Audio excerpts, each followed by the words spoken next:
that I was in this park, and man, something happened in me that I lost all of the obstacles in my body or my mind, that I wasn't observing or analyzing anything. I was just looking at a leaf. I was looking, just that. I wasn't thinking if it was yellow, if it was beautiful or ugly, but I was just exploring and feeling the breeze, and everything was in harmony. And there was one element that was missing, which was my mind. I just felt like this like absolute baby. I was simply looking, nothing else. And it just like, yeah, it created something in me that I cannot express it. Welcome to We Need to Talk, where we try to figure out how to find fulfillment in life and reduce dissatisfaction. Listen to this episode if you'd like to hear about the importance of feeling and experiencing life in order to find gratitude, positive emotions, and potentially also fulfillment or meaning, and how actually the mind is the element that will trip you up and jeopardize your ability to find positive emotions, really. We also discuss religious scriptures and what the concept of God constitutes, and how these writings they embody something that is far greater and more complex and fully fledged than just the words in these books, in these religious books, and how, like, for example, the concept of God is limited by defining it. It is something that is, well, omnipresent, omnipotent, and omniscient, and that's really a feeling and an experience. And by writing it or defining it, you are already reducing it to something that it is not, in some sense, and missing something that it is. So I hope you enjoyed this episode. Again, for the last time. My microphone is being weird, so please try and bear with me and enjoy the episode, and don't forget to subscribe. Let's go. What do you understand under the concept of God? Oh man, that question. Oh, like when you sent me the questions, this one was the one that I had like an empty mind. It was white screen, I was like, yeah. Okay. I really don't know. Like I know that I don't know, like the more I look for it, the more I felt lost. And I just read like the religious writings, the per se like spiritual writings or rituals or sports exercise, etc. And all I could feel every single time is that with words you restrict that. That's it. That's simply it. The moment that you put the name Allah, the moment you put the name Jesus, to Buddha, to things, you are limiting it, even though your intention and aim is to show how infinite and how powerful, glorious that is. But simply being with it is my idea of God, at least. Like when I think about like the creator and how our world exists, etc., etc., etc., what I mainly feel like is that I feel like I'm progressing. I'm just like, oh, I'm learning more. I'm closer to understand this like realm. But the thing I didn't realize is that I was on a treadmill all the time. That like I'm still in the point A, but I'm just getting tired. It's not like I'm reaching to point B from point A. But with the readings and trying to understanding the world from the books, from the rituals, from the experiences, from the people, is just like running on a treadmill. You're still on the same point, but you're simply tiring yourself and working on yourself, And after when I had like an insight of this, I realized that then maybe there is not somewhere to reach, but somewhere to improve and somewhere to explore, which was me. So maybe it's gonna sound a little grandiose and egoistic, but I actually found like the God in me, and like in you and in other people as well, you know? That's really powerful. And Mhm. I think that's a really nice answer, actually, because I honestly think you just hit the head on the nail to a degree with what those people who, let's say, wrote these religious scriptures, what they meant with God. Like, God is not it's, if you put a label on it, you're already narrowing it down. You're not narrowing it down, you're removing a part of what it is by sort of Exactly. by putting a concept on it, or describing it with a concept. And I know it kind of describes it a little bit, but there's a quote by this, I think he was French. I think he was a philosopher or poet called Voltaire. Oh, yes, of course. Of He course. has a quote. He says something like, God God has a center which is everywhere, but a circumference that is nowhere. Yeah, So its center is everywhere, but it has no yeah, border. Something like exactly. that. So it's this, I don't know. When you ask somebody, what do you understand under the concept of God? If they give you a really specific answer, I feel like they don't grasp what it fully means, kind of. Like that's the thing, even though when we're saying this, we are already creating the opposite of it. You Yes. know, like the moment you say something is beautiful, it's the moment that you also agree that ugliness exists as well.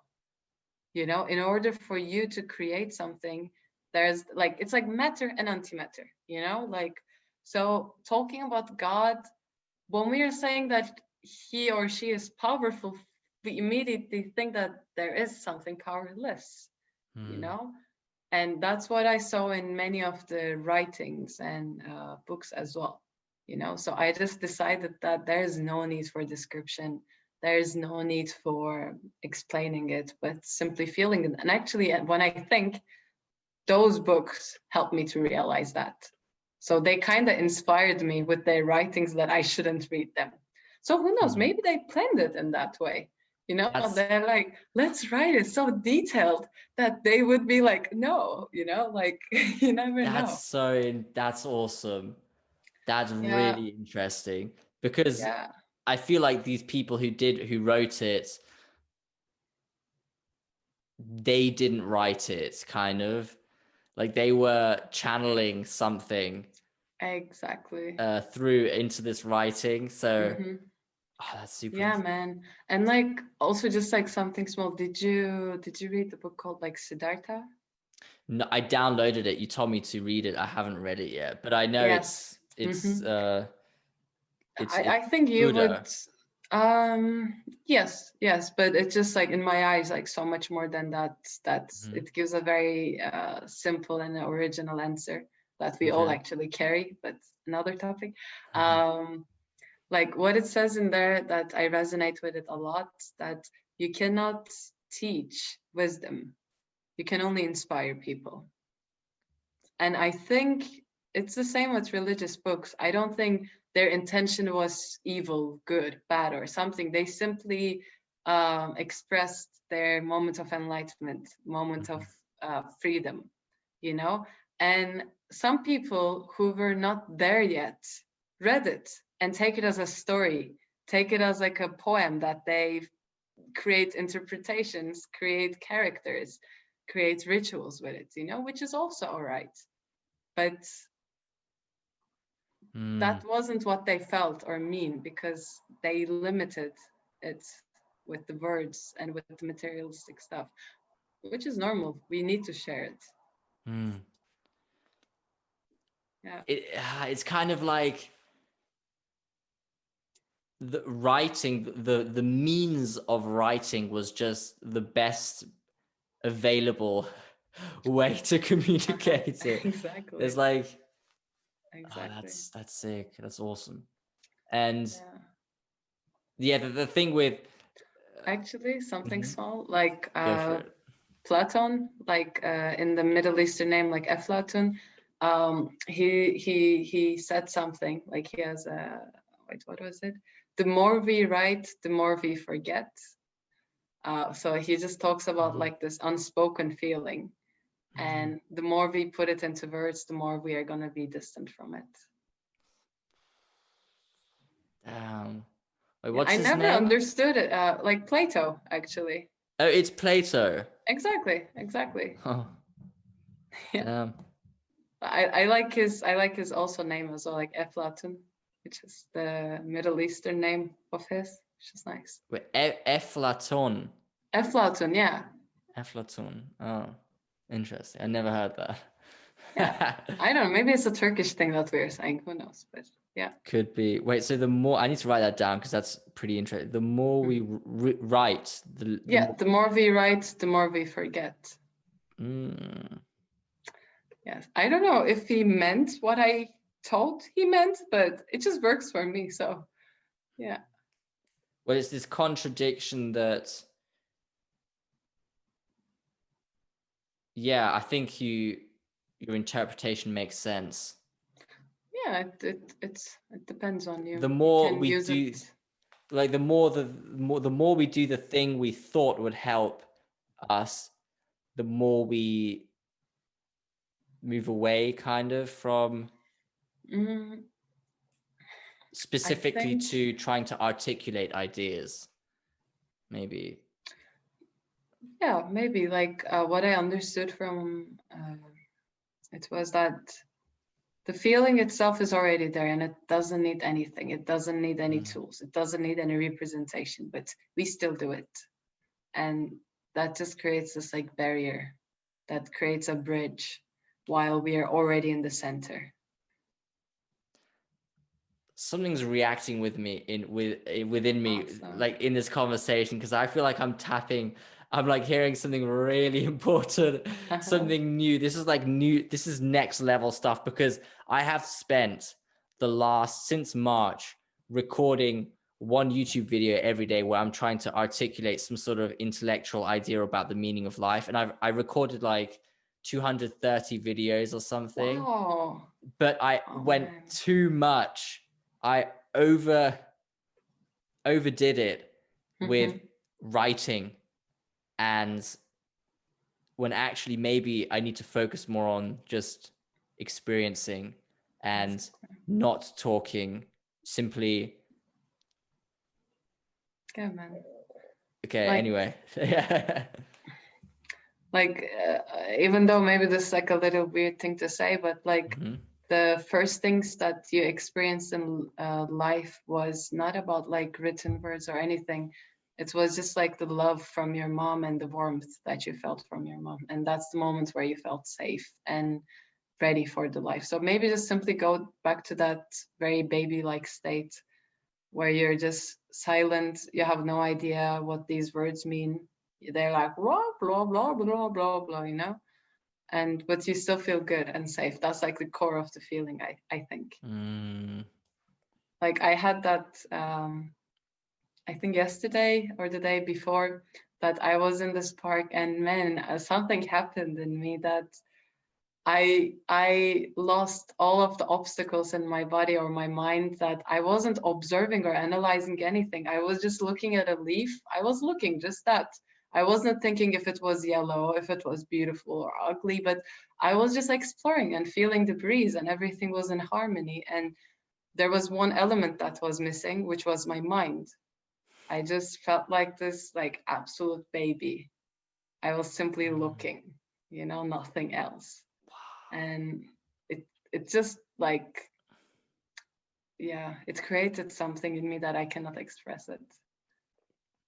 Like it was that's powerful. There's something really like very important in that. Right. I have that. I mean, not quite the same experience. More for me, it's more an experience of just gratitude, kind of. Like when I'm walking my dogs, and sometimes I just look up in the sky and I think, damn, that's kind of cool. And I'm just kind of glad to be able to experience it. And it's something so small, but it's so I don't know. And it's not something too small, like it's the sky that you're talking about. Like it just no, seriously, like hear me out. Like we are so just full with this instant gratification and the idea of what is big and what is small in terms of present to look to achievement to success, that we are ignoring the sky. When someone looks at a sky, oh, the weather is so nice. I'm so happy. I'm just like, wow, lame. You didn't have any pain in your life. You think the sky is good and your day is happy. No, man, she's appreciating the sky. Mm. It just makes you feel small and you feel alive and you feel acknowledged of where you are. It's pretty big, actually, you know? That's Like, funny. It's cool that you pointed that out though, because it's so true. Acknowledging yeah, the beauty, yeah, I guess the just the awe, the magnitude, the aesthetics of the sky should actually be something that amazes us, because it is. yes, man. It's Like tap into that energy. Like back in the days when we were all like cave women and cavemen, it was our God. That what we obeyed, that what we feared, and that's what we love. So there's obviously something engraved in us about the up, about the unreachable. What is there? It evokes curiosity, love, obedience, surrendering, just it's so mm, nice. Like it's I think, for sure, yeah. for sure, and especially those the cloud formation where you have, I feel like it looks like the stage of Olympus, where you Mm-hmm. kind of have like sort of different levels of the clouds, and you have like Yeah. the sun shining kind of through, and it looks like the if you'd remove these images of the Olympic gods, if you'd remove the gods from the image, it's kind of like just the clouds that they would sit upon. That's Yeah. when I see that, I'm just like, damn, that looks so cool. Exactly. Looks amazing. Yeah, Yeah. awesome.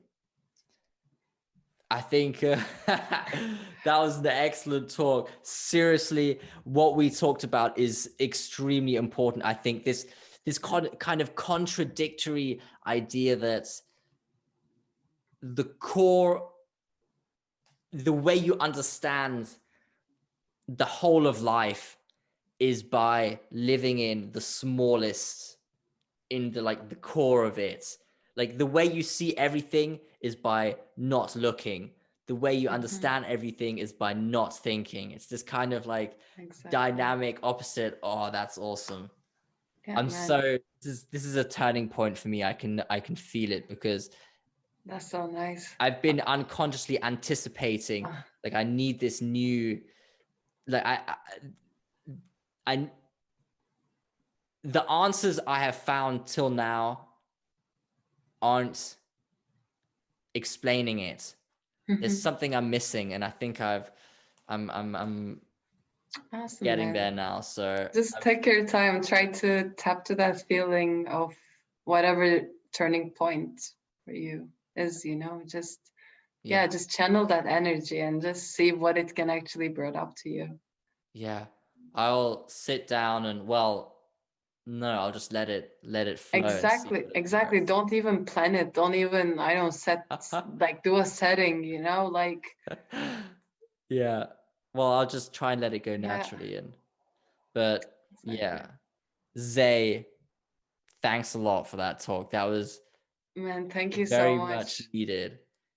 It was very needed for me as well. This was just so pleasant and just like, yeah, I like whenever I talk with you, I feel like it's almost like a mirror talk. You exactly understand what I mean and vice versa. I don't That's need to explain anything to you semantically, and you to me as well. It's just like we both know the cards, and I'm mm. saying I have four this, here you go, and you have like I have five this. It's just like a game. That's Just so true. That is exactly, so true. I have to say, exactly. I didn't mention it actually because I forgot about it. But I think yesterday or the day before yesterday, when I was thinking about you, I was thinking, yeah, Zay is the type of person who I can just we speak a kind of language which like we didn't learn it together or anything, but we just understand what we're saying. And I have that honestly quite rarely with, Yeah. I don't know. It's just like I don't know. Yeah, like you Yeah. just said with the card example, that explains it perfectly. Yeah, and I feel the same as well. Like seriously, I just feel like right now at this moment our frequency is so close to each other that Mm, we only need to vocalize some things, mm, you know? that's It's awesome. That's yeah. so I cool. don't think it doesn't even matter what kind of words that we are using. I think if I would say blip blop blow bloop with a proper look, I think you're gonna get what I mean, you know? So it's just amazing. Yeah. That's so cool. Yeah. Hmm. Anyway, is there is there anything else you want to say, or have you said it Mm. all? I think I'm all good, but like just maybe to whoever is watching this at this very moment, just give love and receive love and just feel it. Hmm. Yeah, And that's all we probably need.